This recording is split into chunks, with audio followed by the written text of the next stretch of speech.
Okay, let me start by saying that this is not my final review for the Samsung S95C. That's not how we do things here.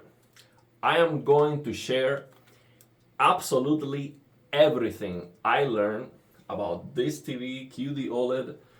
I'm going to share all the settings, all the tweaks, tricks, my recommendations. I'm going to learn from the community. I've been getting a lot of feedback from people who have been using these QD OLED TVs for a long time. And before I tell you some very good things about this TV, I have to say that fingers crossed, but this might be a broken TV because of the One Connect box. I am aware that a lot of people have issues with this One Connect box where basically the signal drops out completely for like 2 seconds and goes away, and that's a deal breaker. If that happens to this TV, unfortunately, I'm going to have to return it. But man, I like this TV a lot. Okay, a lot. Please, man, I don't want to have any issues with it, because honestly, this thing looks absolutely incredible. Now, in my previous video, I just couldn't figure out the settings. Of course, first time ever I turn on this TV, and you know how HDR gaming is, okay? It's not easy. You have to figure out the tone mapping, the settings, it was a mess. And for some reason, in the middle of the video, HDR was turned off, and so then you had SDR with HDR mixed, and it was looking completely broken. But I knew it was the settings, and I told you, hey, this is just the settings. I'm not saying that the TV is bad, but right now this looks terrible because the settings are wrong, okay? After more testing, and I can only imagine just the general public who buys a TV like this and a very expensive PC or console, and they are just thinking, oh, I'm just gonna turn it on, it's gonna be awesome. No, it won't. Okay, you're gonna have a bunch of issues, you're gonna have to search on the internet, figure it out. This thing is not easy, so I don't know how Samsung or these companies, I don't know how they expect people to figure all this out for everyone, to get the best and the most out of their TVs. So that's what we are all about. On this channel, I share everything I learn, all the feedback from the community, so we can get the best out of what we already have, okay? That's what we focus on here. So I'm gonna share with you the settings, the things that I've been figuring it out, and of course, let me know your experience. I didn't get these settings from anywhere, okay? I've been intentionally avoiding to watch any content about the Samsung S95C, and I know, of course, there is a lot of very good content out there, but I don't want to just regurgitate something I heard somewhere else and give you the same settings, okay? I want to make the mistakes myself so I can learn. I want to try new things. And this doesn't mean these are like final settings or none of that. I mean, I've been using the TV for less than 24 hours. This cannot be, the definitive way to set it up or none of that. But I think this is very good. And let me tell you why. Let me tell you why I am so excited about this TV and how it is looking right now. See, of course, I love color saturation, okay? And by the way, this is so bright. Yeah, I'm having electrical issues with this thing, man. It's so bright. Maybe someone is doing something on the house. Let me pause the video for a moment. See what's going on. Okay, so I'm having major electrical issues here at this old house. Hopefully we can get it fixed this month so I can actually do the side-by-side comparisons, because This TV is drawing significantly more power than my LG C1. And actually, I cannot even use my plasma TV. This Pioneer Kuro is way over 500 watts. And I cannot use it with this issue I have here. Basically, the voltage is dropping from 120 volts below 100, which is a problem. So I have a backup that was complaining about it. Okay, but here's the thing. Let's go back to what I was going to tell you. Okay, the settings, I have them kind of figured out right now. And let me tell you what I like about this TV so much right now with these settings I have. And this is what I was dreaming, let's say. Okay, this is what I was hoping that it would be possible. I want a blue sky that looks natural. It doesn't look like nuclear blue. Okay? It looks, it's a cartoon game. It's cartoonish, but it looks kind of realistic. You see, there's a darker, stronger blue here, but you have some nice and closer to white blue. It looks very natural, very good.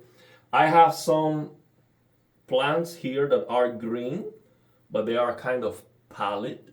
It's not like a nuclear green, like super, thermoreactive plants. You see, we have some normal looking plants over here. We have a little bit more saturated plants. We have this one right here that is very, very pallid. We have this nice leaves here from this tree, which is very, romantic. But it's not like, it doesn't look fake. And then we have this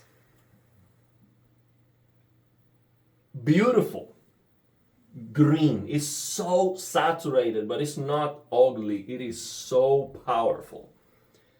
And on top of that, the APL of the scene, the average brightness of the whole thing is so high that my camera settings right now are on a level that I basically have never used before. For recording a video, you can barely see my face, and I have 3 lights pointing to my face right now. 1, 2, and 3 lights. And you can barely see my face. That's how bright the TV is. My camera settings are adjusted so you don't see a lot of clipping here because of the brightness. So the impression that I'm getting from the game is absolutely amazing. Absolutely amazing, because it is color, it is brightness, it's vibrancy, it's contrast, it's highlights, everything I want when it comes to HDR. Absolutely amazing. Of course, it looks better when you turn off the lights, but I have to say that I am pleasantly surprised with this 2nd generation QD-OLED, because when it comes to the way the screen looks, it is not, let me go to something black. Basically right now you can see that this is not perfectly black. Actually, let me change my camera settings so you see what I'm talking about here. Let me change the camera settings so now you can also see my face. You see, right now the screen is supposed to be black, and it is not. This QD-OLED technology doesn't look like an OLED under lighting conditions. Even if I just have one very dim light, there is no way I can have enough light to see the screen, and I don't see the raised blacks, basically. So there is no way I can know for sure that this screen is black, because as soon as I have light, it doesn't look black. So it is like a paradox. But I have to say that this doesn't look like the 1st generation QD-OLED, where it was looking more like, red, magenta, like it had like a very strong tint. it looks gray, but it doesn't have a color. It looks gray, and that is more tolerable to me. When I turn off the lights, I see perfect blacks. But now the thing is, I am going to test. If I have a very bright object on the screen, I'm going to test if the light is leaking. So basically the nearby pixels, I'm going to try to see if they glow, if they turn on. Because that's what I'm afraid of. Maybe I am losing a little bit of micro contrast. But the thing is, even with the Samsung menu settings, the remote control, the difficulty of making it look right or whatever, it looks so good that the downsides, I'm okay with it. So as long as this TV doesn't start dropping out the signal, I am so happy with it, man, because it looks amazing. And that has to be said. Now let me show you the settings that I've been using here so far. So on the NVIDIA control panel, I mean, this is so small, I should have changed the scaling, but I'm gonna tell you, just 4K, 144 hertz. I'm going to do a separate video for Game Motion Plus, which is, that's its own video. So I've also tried to, for Game Motion Plus, you have to set it to 60 hertz. But I've been trying PC mode, game mode, 144 hertz, 10 bits, full RGB, and VRR. And it has been working. I haven't had any dropouts. Now the main issue that I have right now with the NVIDIA settings is I cannot delete this resolution that is 4096 by 2160. That resolution is completely useless. It's not gonna give you more, more pixels on your game, like a better looking image. It's going to cause a stretching in some games, and it's going to completely mess up the scaling.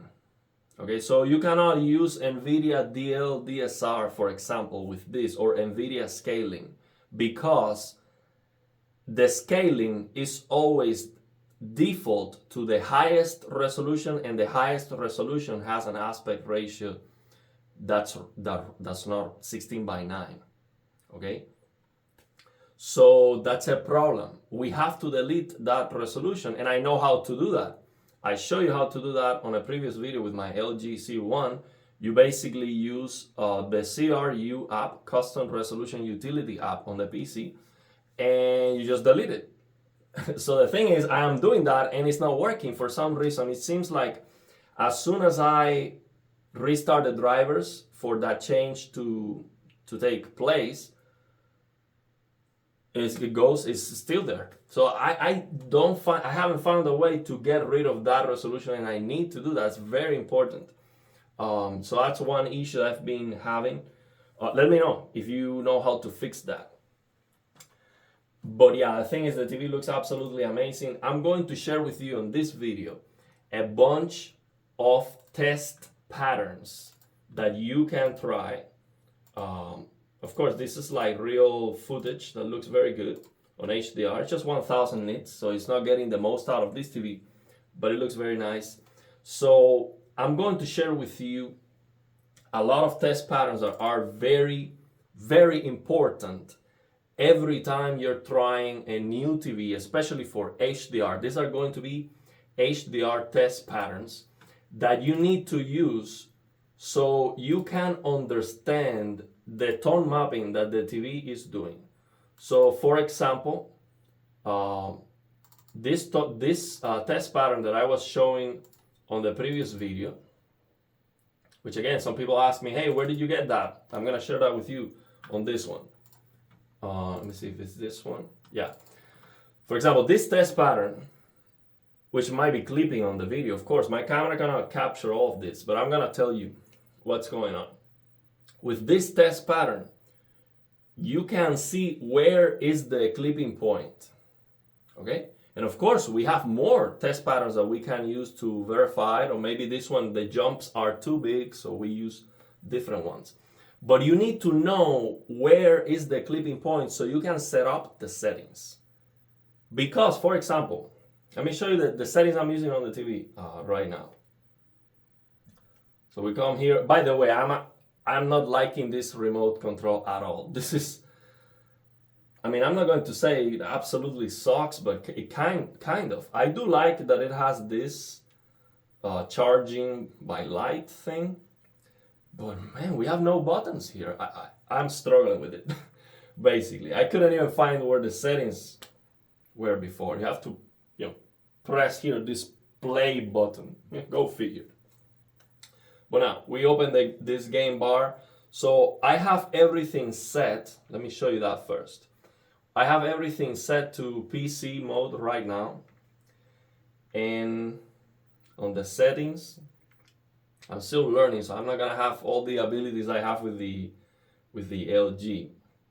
On their settings, I have picture and game mode, and see what else. Yeah, game mode is on. Warm 2 color tone, so that's the color temperature. And I'm going to open this picture setup and see if it's here. No, this is just like a general settings. Okay, so for general settings, brightness and contrast for HDR is maxed out. Sharpness for PC mode in 10 fixes the text clarity, kind of. That's one thing that I don't like about this QD-OLED versus my LG C1. It looks a little bit off to me. The text clarity is not great. I think WRGB here is better unless I am missing something. It doesn't look right to me. It doesn't look perfect. There is something off about it. So, but if you set this sharpness to 0, then it looks blurry. It looks worse than a 1080p plasma TV. Basically, my Pioneer Cooler looks way more clear and you can read better and more sharper than this when you set it to sharpness 0. You have to set it to 10 so you can read. On PC mode, that's only for PC mode. For the other mode, you have to set it to 0 actually. But yeah, so here's the thing. I lowered the color saturation to 16 because I'm using BT 2020, and I'm going to explain you why with this test pattern. So color 16, and then let me show you the rest of the settings. So I'm gonna go again to this game bar, go to all the settings, see where that is. Kind of forgot. Okay, here it is. So game mode is on. Let's go to all the picture settings, expert.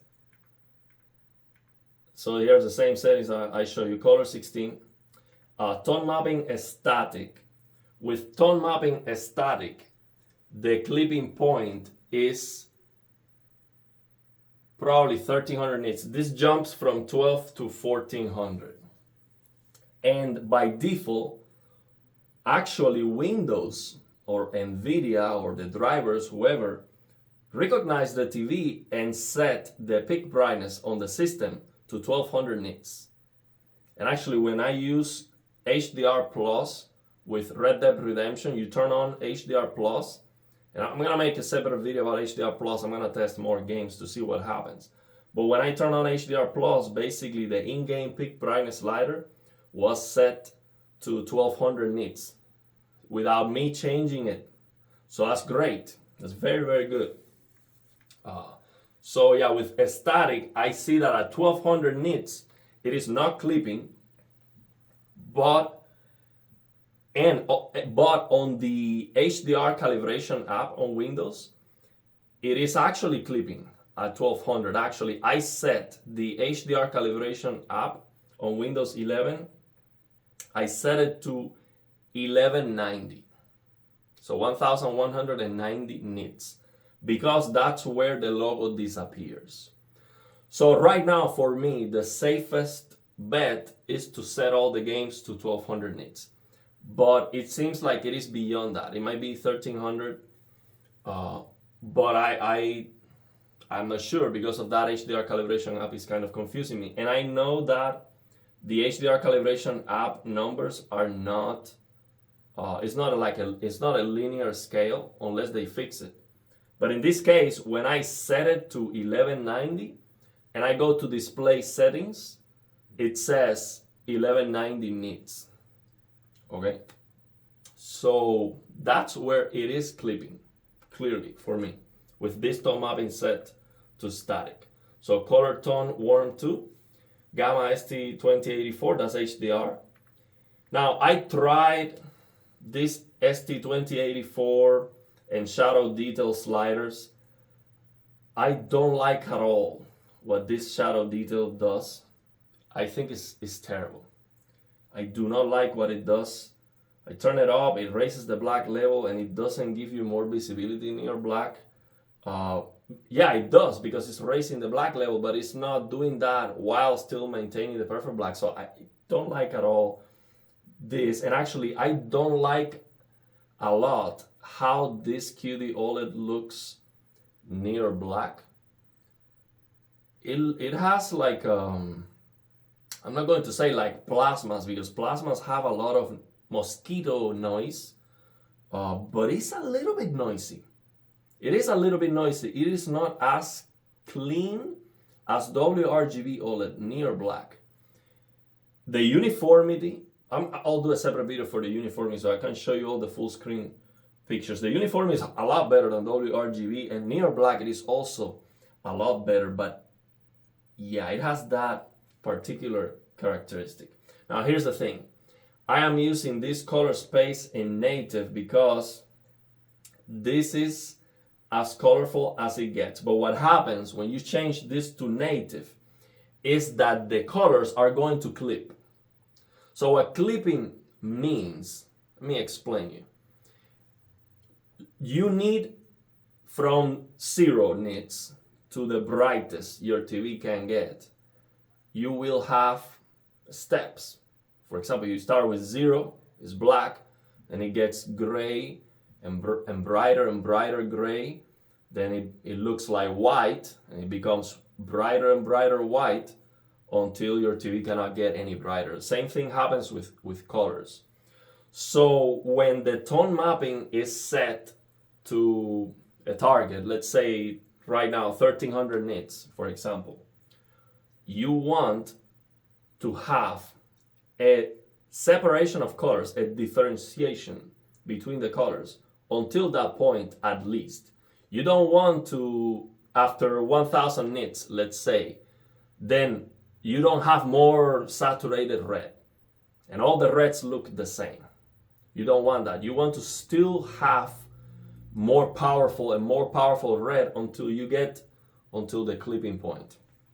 And this native color gamut with the default color saturation is going to be clipping the colors big time, and it's going to look very wrong. Extremely overly saturated is going to be disgusting.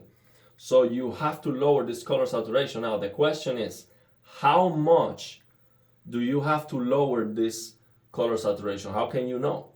I use this test pattern, and when I do that, I reduce this color until I have all the colors at least giving me a separation, a clear differentiation until the clipping point.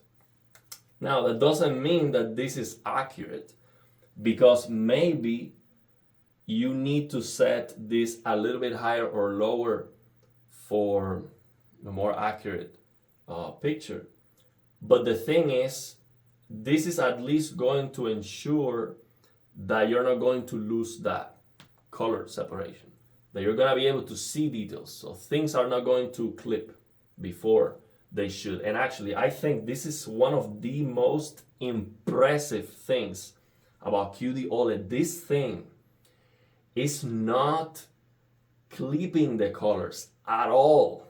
With my LG C1 WRGB OLED, the color red is clipping way before the clipping point. For example, HGIG on the LG C1 is set to hard clip at 800 nits. The color red is clipping around 500, way before. So what that means is that it doesn't get any more red after that point. This QDOLED, I mean all the colors, including the red, are showing you a clear differentiation until the clipping point. So right now here, for example, this color yellow, which is beautiful. This color yellow is like so impressive to me. I absolutely love this yellow color.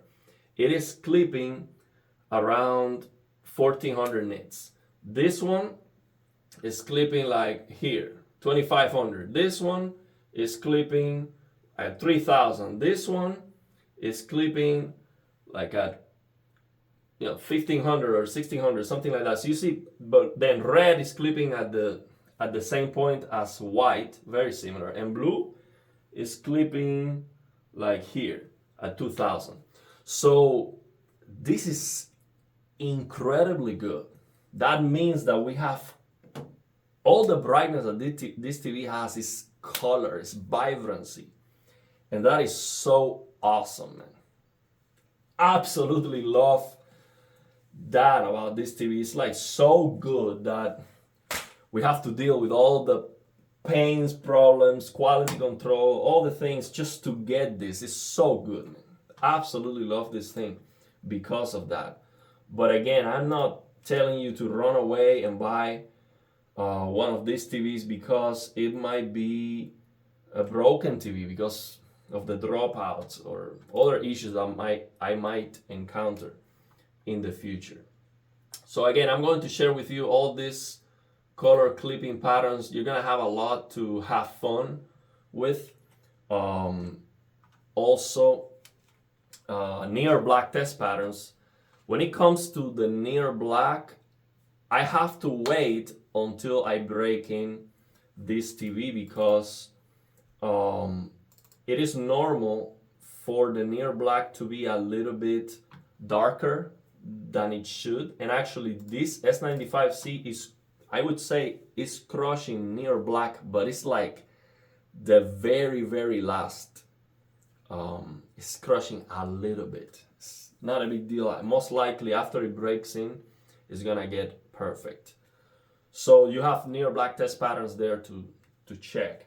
Now the thing is, the settings that the TV have are not good enough to fix that. And actually, the 20-point calibration, I don't think is working at all. I tried it. I don't think this is working at all. For some reason, the 2-point calibration is working, but the 22, I don't think it's working. So what I was gonna say, the thing is, yes, even if you know that you're crushing blacks, you don't have a setting here to fix it. Like with the LG, LG has the best settings to fix the calibration of the TV, and by far, it's not even close. These settings are not good enough, but I can fix the games, so it's not a big problem to me. Even if the TV was crushing blacks big time, it's not a big problem because I can easily get more visibility near black on the games using reshade or sometimes even the in-game settings. So this is what I'm talking about here under white balance. This 20-point calibration, I turn it on, and basically what I did was, okay, I go here to 5% signal level, and I'm going to change red to +50. And I should clearly see something red near black. I don't see it. So maybe because it is on PC mode, this is not working even when you can change it. So let me know what's going on if you know how to fix this. So let's leave it there. I have so much to share with you. I'm gonna make a video, of course, about Game Motion Plus. I'm going to explore more about the screen, if it lights up with bright elements. I'm going to compare this with my LG C1 for sure. I'll have to figure out the electrical issues. I'm going to compare this with my plasma. I'm going to try to match as good as I can the way this QD-OLED looks on my LG C1s. If you have one of these LG OLEDs, you can, you try the settings. I'm like, okay, I see, kind of what it's leaning towards. Although, of course, I'll try my best using my eyes. I don't have a colorimeter. I'm not a TV calibrator. I don't know how to calibrate or none of that. I think what discourages me about learning that is there's no way I'm paying money for this. How much the software for calibration costs. It's a stupid amount of money. No way I'm paying that kind of money. I'm okay with paying for the hardware, no problem. And I understand there's some equipment that's very expensive, but the software, that's a ripoff in my opinion. So that's why I've never been like excited to learn about that, because you need to pay so much just to use the thing. So yeah, I'm not an expert, but I can use my eyes and get something that looks similar, and I can share that with you. So I'll compare this with my C1 with the plasma, with the other plasma I have too, which is very bright full screen. But yeah, this one is really, really impressive. Actually, before I end the video, let's leave it there because then it's gonna be forever. I have a lot to share. I was gonna show you a test pattern that shows the APL, which is great on this TV. So yeah, let's leave it there. I'll share some links in the description where you can use to download all this stuff. And I'm gonna tell you all about this TV. This is never going to be like one-time review of, yeah, here you go. Because it's too much. It's too much to learn for me, and too much to share to be able to just compact that in one video. So come on board, share your settings. Of course, if you've had one of these for a while, share everything you know. I am open to get all the feedback from the community. I'll give you a shout out even, but I don't want to just watch another YouTube channel's video and come here with the settings, just regurgitating it and say, hey, I got these settings from this other channel. So I'm not adding any value if I do that. I want to kind of figure it out by myself, but I'm open to the community feedback. I've learned most of the things I know from the community, more than just me figuring it out alone. So yeah, I think that's very important. So let me know your thoughts and opinions, and if you have any questions.